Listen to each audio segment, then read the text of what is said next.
comedy game design podcast by two guys who know nothing about comedy nor game design. I'm live from Ben's new house.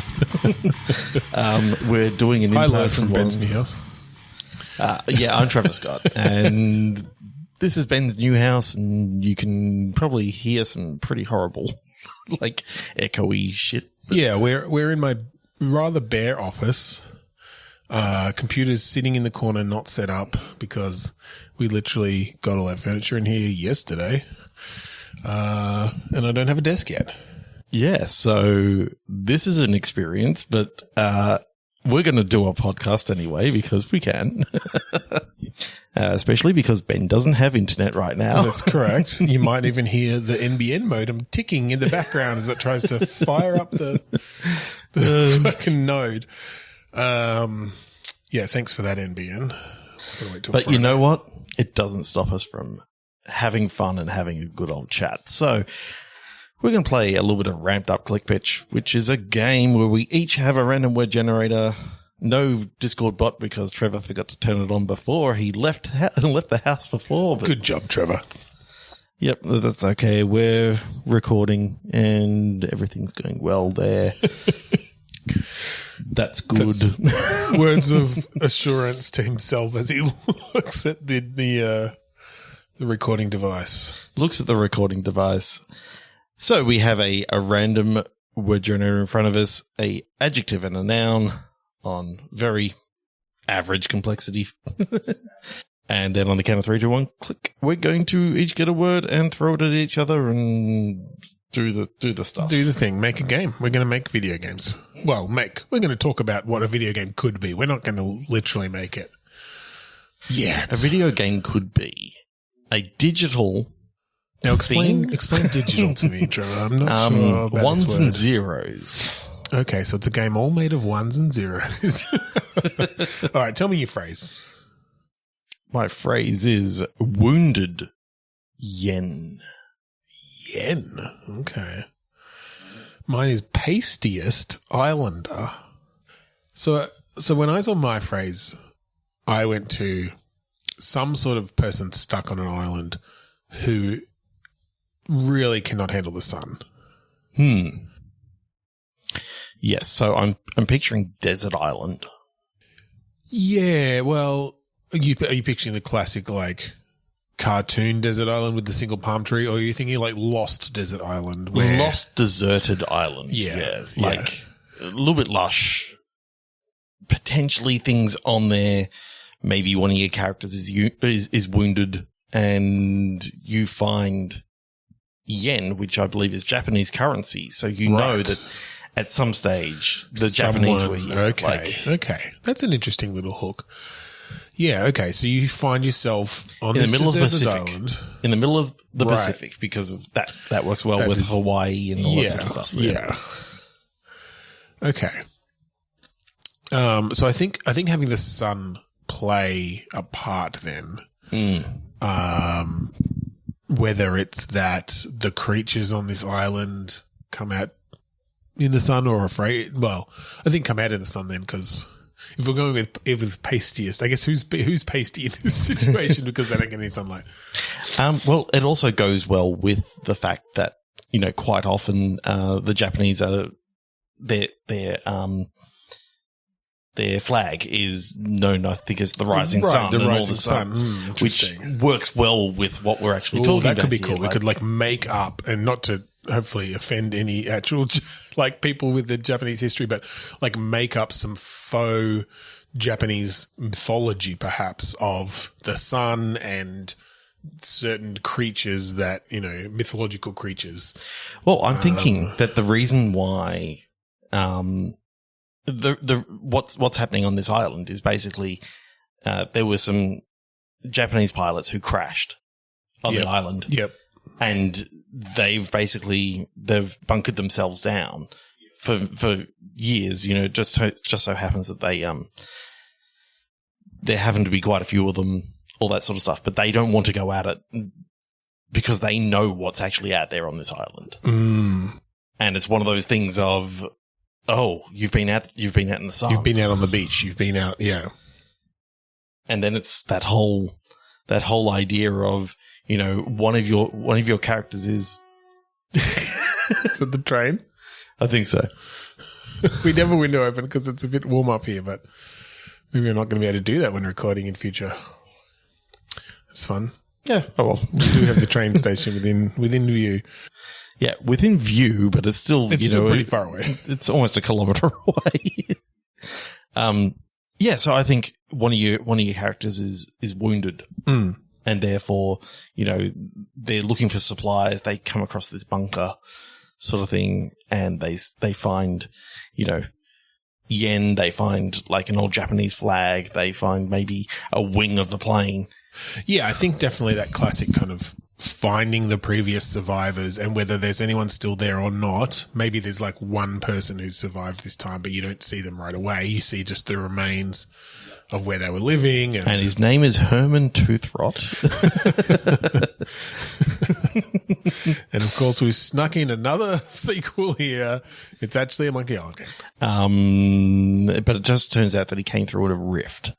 So it's not actually the same world. It is actually right, somewhat Earth, but something else also came through the rift, and that's why we've got these alien-y sort of things on this island. But it turns out they're just LeChuck, who's been split up into spiritual. I don't know. But yeah, I know. I love this idea of this island that you don't know what's going on. Like, well, there's a lot of games that have done the island thing, but I think specifically having the day-night cycle and having that really actually affect the gameplay, kind of like a Dying Light situation in a way, where in that game, of course, at night the creatures got stronger or whatever, or the stronger ones came out. But I think it could be quite chilling, actually, and quite interesting that, no, it's in the absolute brightness of the noonday sun that these creatures are the most powerful. And if you have ventured down to the beach and you see this, I'm just sort of picturing a like dark lumbering beast of some sort, you should be shitting yourself. Yeah. So to make them less frightening at night, they're neon at night. So basically, right. Oh, they're like phosphorescent. They take in all that sun energy during the day, which makes them powerful. But then during the night, it's all shedding from them, and it's sort of their rest cycle. But they're incredibly easy to spot. Well, that could be cool because then you could be like not necessarily hunting them, although you could be hunting them maybe later in the game, but perhaps they like hoard stuff. Like if you want to get supplies, if you want to get the good shit, then you need to go towards the light, go towards these, shining neon creatures. I'm just imagining this massive disco sort of thing going on. Like they've got this mirror ball. There's mirrors. Yeah. Well, maybe that's almost how you see them coming. They're just going for a rave. They've got the glow sticks. It's just their fingers. Like, I love the idea of like you set up mirrors to reflect their light to tell when they're coming in the night, but all you had for some reason was like mirror. So it just like shines this scattered light. Oh my disco God. light across the whole island.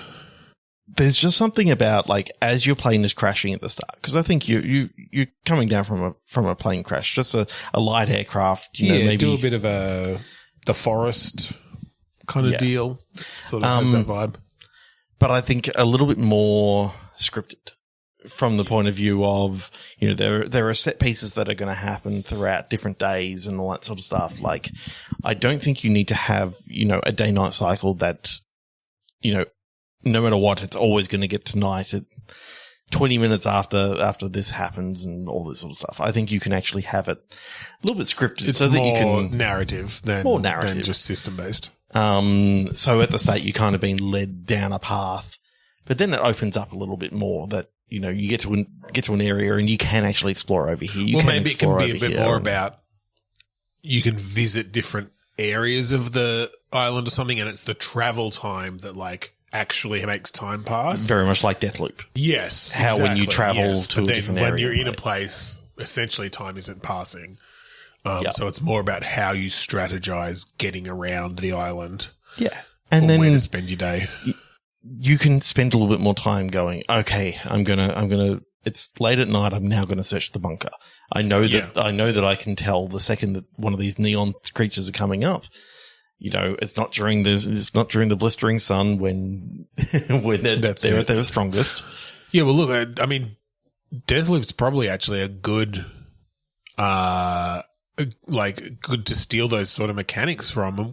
I don't know if you necessarily do those very specific times of day that Deathloop had, but more like, yeah, it takes 5 hours to get from the beach to, you know, the top of the mountain, big alien head or whatever that we found, you know, like just landmarks. And so when you might spend, it might be that it's 2 p.m. when you get to a place, or it might be that it's, you know, 10 p.m.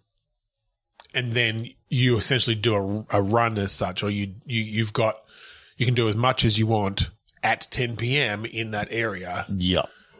Before moving on. Yeah. But you know the risks. You know that, if I'm going there at 2 p.m. and it's not like, and there's that clearing, there's that mountaintop, like that's where the beasts are going to be strongest or most likely to be. Whereas if you're at night, it's like, oh no, they've gone into the forest and you're looking for like the beams of neon light that are showing off their position. I just like all their attacks are actually light based.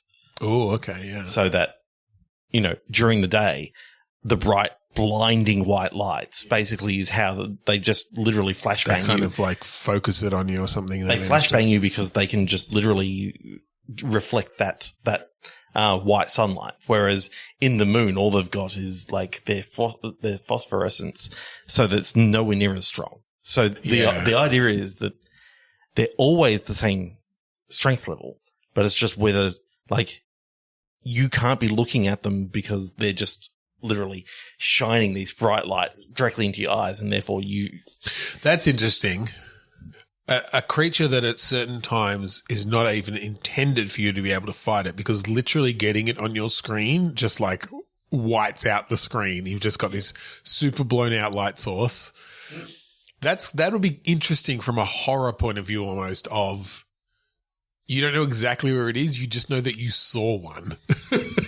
Well, the thing is, you could play very much with that, you know, the thing that happens with your eyes when you look into a light source and you get the after image, and as you're looking. Yeah, that's cool. And then you turn and then there is actually a face that. Well, but from the visual effect, what I was thinking there is like, you're walking along the beach, you turn to the right, suddenly your screen is like almost blinding white. You can see that, you can tell, it's generally like in the right-hand side of the screen, or like you have a general idea of where it is, but then, you quickly turn away and you see that like after image smear across your screen, and then, you've got the dots there almost, but that will give you almost like the negative view of what you actually saw. Yeah. And generally where you saw, like that could be... I really like that. That'd be a fun visual effect to really play with. But the cool thing about that also is that it's a defense mechanism of this creature. Basically, when they feel threatened, they can basically turn their skin to reflect the sunlight. So if you see them normally, well, actually, that's because what I was thinking before was that they're these black creatures, which would make sense because they're absorbing all the light. But it's when they feel threatened that they explode out this white light. Yeah.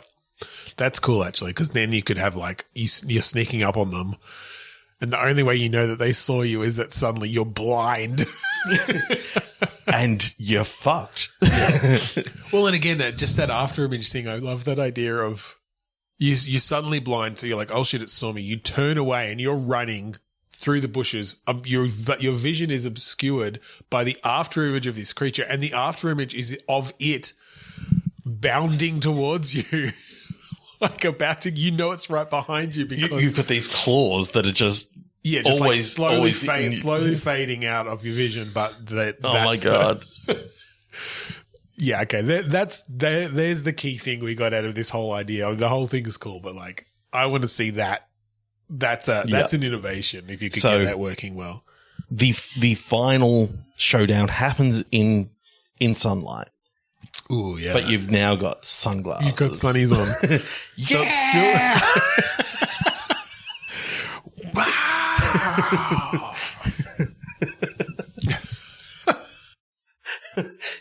But in the only way that he could put them on is he had to. You have to make a pun. You have to make a pun. Put the sunglasses down. It goes and then it goes to credits as you see all these scenes in the credits of you just beating down these. It just creatures. Becomes the opening credits to CSI Miami, except it's about you beating up this creature. And it's like your whole thing was you were trying to figure out what the best thing was to defeat this thing. Turns out that it was puns and sunglasses. I love the idea that like throughout this whole game, you've been finding these like cryptic pieces of a puzzle.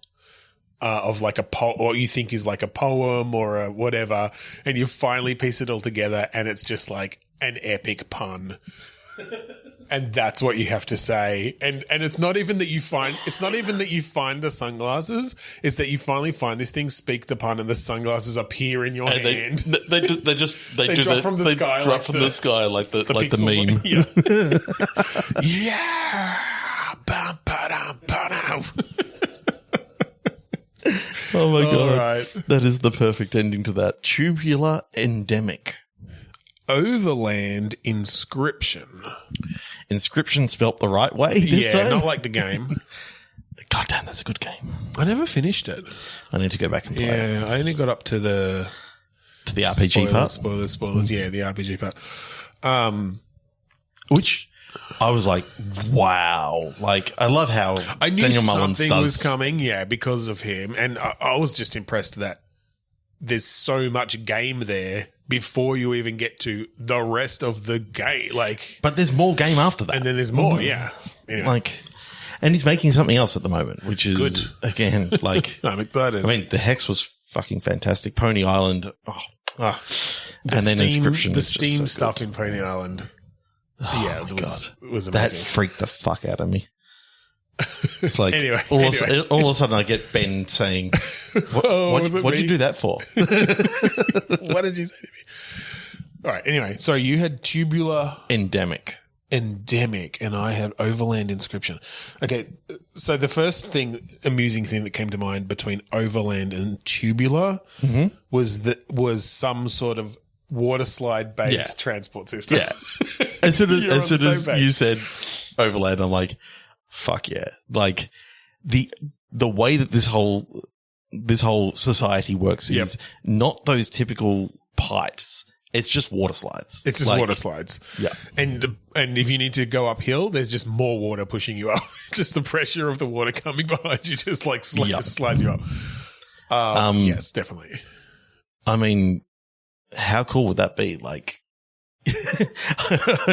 I'm picturing this is like Warterworld, but it's actually but it's just one giant water theme park. It's a massive theme park called Warterworld. That just has like, you could tell that the original slides, they've been out of use for quite a while. They've just got all these crazy ass slides that anytime they need to get from a section to another. Here's the thing, because I love the mythology behind it. What if you are the first people in like 100 years to try to find the source of the water slides? Like, where do these slides start? Because people have been traveling on them, but they just get on and they go that way, and there's some coming back the other way, and like they're crisscrossing the whole landscape, but no one knows where they start. Where is this water even coming from? Ooh, and every now and again, like, because these are sealed tubes, they go across between. Yeah, I mean, I think sometimes they open up to get like the half tubes and you get a nice view as you're sliding along. But yeah, a lot of the time it's... I mean, I'm picturing... you've seen a lot of Let's Game It Out videos. I'm thinking the second you come down this hill... And you just see this sea of spaghetti. You see a vista of just this spaghetti of pipes. And they're all color-coded. And it's like... Yeah, exactly. And that's when the title comes up. Waterworld. Except I was Kevin thinking... Costner's Waterworld. It's literally Kevin Costner. What if it's Warterworld, but it's like WAR? Warterworld. Because that's how this happened. There was like... there was the war to world, It's a bit clunky, but anyway, you know what I'm getting at. Yeah. There was some like war that water wars. There was the water wars. Yeah, the water wars. The water wars. Yeah. And that's what led to some sovereign nation that had colonized a water park to then, like spread outwards. So I think one of the things is that you actually maybe have some technology that you can reverse water. Like, as in you can have it sucking back up. So you basically, everyone's always sort of going down these water slides. And there's this really, really strong water slide that, like, you can tell that it only goes one way, but no one's ever been able to get to the top. Yeah, yeah. And you get this technology that you can basically reverse the water, and it's like this old rickety wooden water slide. I think. Right. Yeah. You can tell it's one of the earlier ones built. Yep.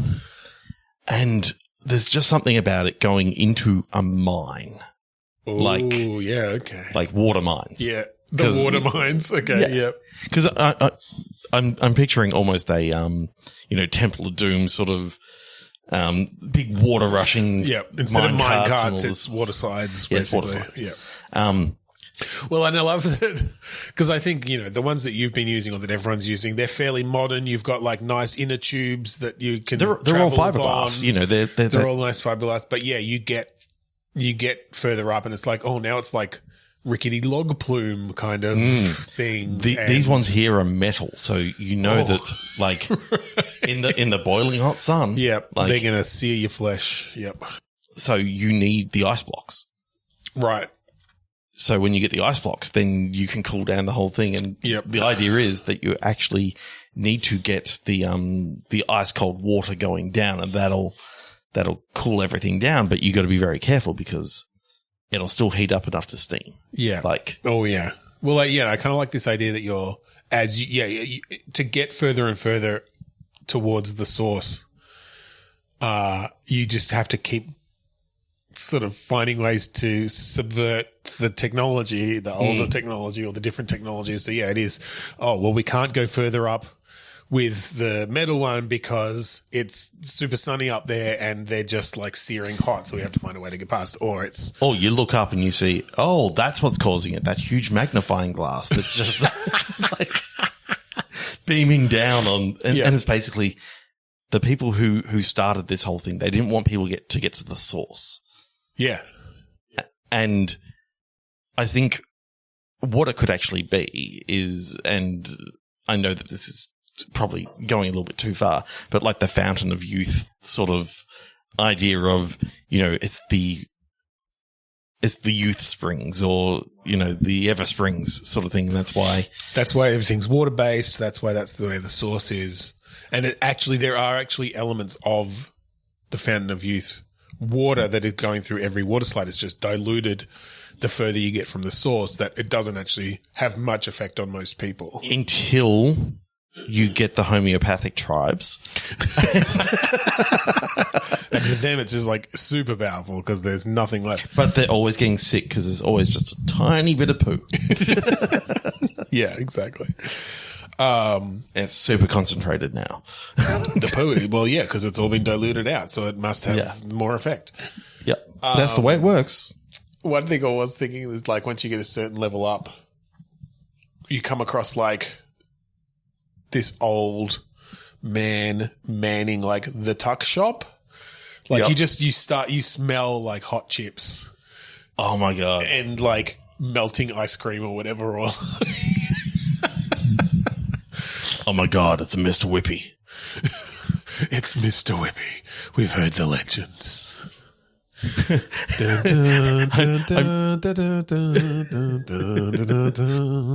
just hear it like coming across the wind. There's something about like it's in typical RPG style. You're finding little bits of clothing that you're wearing, but it's all just swim trunks and you're upgrading board shorts and you're upgrading your armor, air quotes, over time. But it's just different styles of like floaties, sunscreen, hats, sunscreen, sunglasses, zinc. Yeah, you got that's a special it's like war an paint. It's like an augment. It's war paint. Zinc war paint. Yeah. you know, you get your rashy top, you know, that's going to protect you from the sun. Yep. And Plus 3 sun protection, yep. I mean, how cool would this actually be? You know, Oh, you're playing and an I love RPG the idea of and- like you just play it super serious. Oh, yeah. Like the And actual game is like fucking played straight. raiders, like there's you know, raiding There's parties. raiders coming in all their fucking floaties and stuff. Just the most outlandish swim trunks you can imagine. Oh, 100%. And then there's the wetsuit gang. You got to be very careful with them. They're just all sleek and they're like In fucking neoprene ninjas and- or something, like all in black neoprene. Yeah, Oh my God. that's amazing. Slashing precipitation. Ooh, slashing precipitation. Okay, that's pretty good. Yeah. I've got some evocative things coming to mind. I don't know if this will go well with it, but we'll see. Mutinous rump. There's something about like precipitation that is so thick that you need to slash through it. Like, Oh, okay. I was more thinking that it was the precipitation that was slashing at you, like some sort of, you know, sharp icicle sort of based rain or something. or But- it's just jagged fucking daggers just raining down hell. Yeah. Like, Well, look, in a or- similar way that the things we've done before, it could be interesting to be, again, sort of maybe a post-apocalyptic kind of thing, but you're traveling, you're in like a convoy or something, but then a big part of it is surviving these ice fucking storms. Yeah, like these slashing ice storms. I mean, And maybe you even bring it into other weather, like extreme weather too, but I like the idea that in this world, you know, hail is sharp icicles sort of raining down from the sky. Rain is like a thick water sort of, you know. it could it's- almost be an acid rain. Like this could be a climate change sort of deal where like pollution and and changing climate has just meant that weather is extreme. yeah. And so I'm just imagining this ooze that, you know, feels so thick to move through that you got to sort of slash. oh, I see. Yeah. You know, it's that, Yeah, well, it's that that's it. thick You could water that have we were tools. talking about a little, like, Thick water. When were we talking about that? Was that an episode? there was an episode and then we remember found that. out that thick water is actually a thing and it is meant for, like, they put like gelatin and shit in it to thicken it up. Thick water. Oh my God. That's funny. That takes me back. Yeah. But the idea that, you know, in this world, you know, weather is completely fucked. Yeah. Well, okay. Because what I like then there about that, if you picture a storm of thick water, it's building up on the ground so much more than in just a regular rainstorm where it only builds up if it's actually like the level, the water level has reached that height. If it's thick water, it's not draining away as fast. It's building up as it comes down.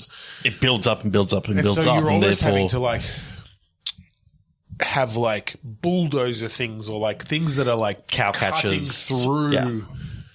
the build up of this storm. Yeah, because I'm almost picturing for some reason, I'm now picturing, you know, horse and carriage, but at the front there's like this big, you know, sort of like metal cage that is just moving the I water was to going the to bring side in and shit. mutinous rump because I was wondering, yes, whether you have animals that are pulling like and they mutiny. Like they will not go through certain Oh, see, types of weather. I was seeing mutantness. Oh no, this is mutinous, as in like mutiny. I literally heard it as mutant. Right. Right. Like, Yeah, right. So I Mutatus. thought, Yeah. we can go with that too. these horses are actually, you know, big hulking beasts. They've just got that- big butts and they cannot lie. Yeah, exactly. Yeah. It's because their butts are all full of that thick water. Fuck. Is it just me? THICC. Is it just me, or are these horses' butts looking a bit thick? Just Danny. Jesus Christ. But yeah, no, I do like that though of kind of a roguelike sort of deal, almost a bit of a, like an FTL, or I think there is another game where you are like you do have a bit of a convoy sort of thing.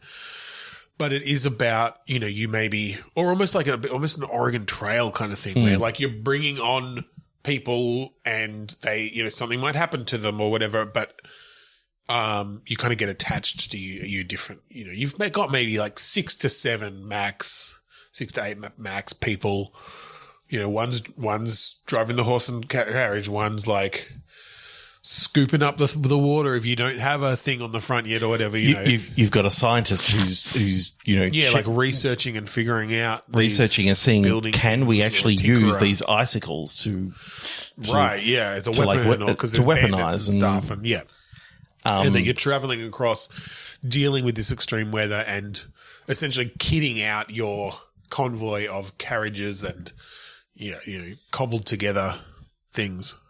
I don't know whether you saw, but there is someone who's remade Oregon Trail recently. I think there's been a few, but I don't know if I've seen the exact one. I like the idea of this being not as hard as Oregon Trail, but it's more the roguelike of, you have that convoy going out, trying to find a new life. Basically, with this massive climate change that's happened, there's technology, I think, wherever possible, like there is actually some technology here, like they've got satellite dishes on top of these things, so they're in communication with some other groups, but, they're also... Well, it's the thing, the thick water means that, like, engines don't work anymore because, like... you can't pump the liquids through it properly anymore. They don't combust in the same way. Too thick. It's too thick. I think we did call that episode Thick Water. I think this one we have to call Thick Water. Thicker water. We'll just thick with the double C just to differentiate. But it means then that you have to just scavenge and make work what technology you can. Certain things do work, certain things don't.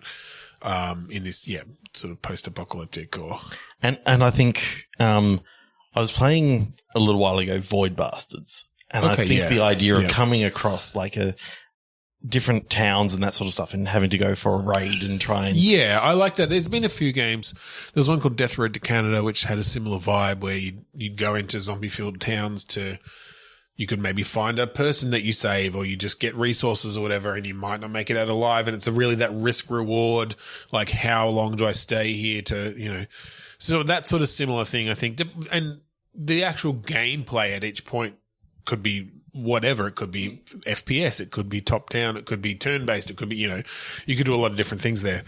But the main kind of the framing of it then is, you're moving across the country from town to town or whatever in a procedural way.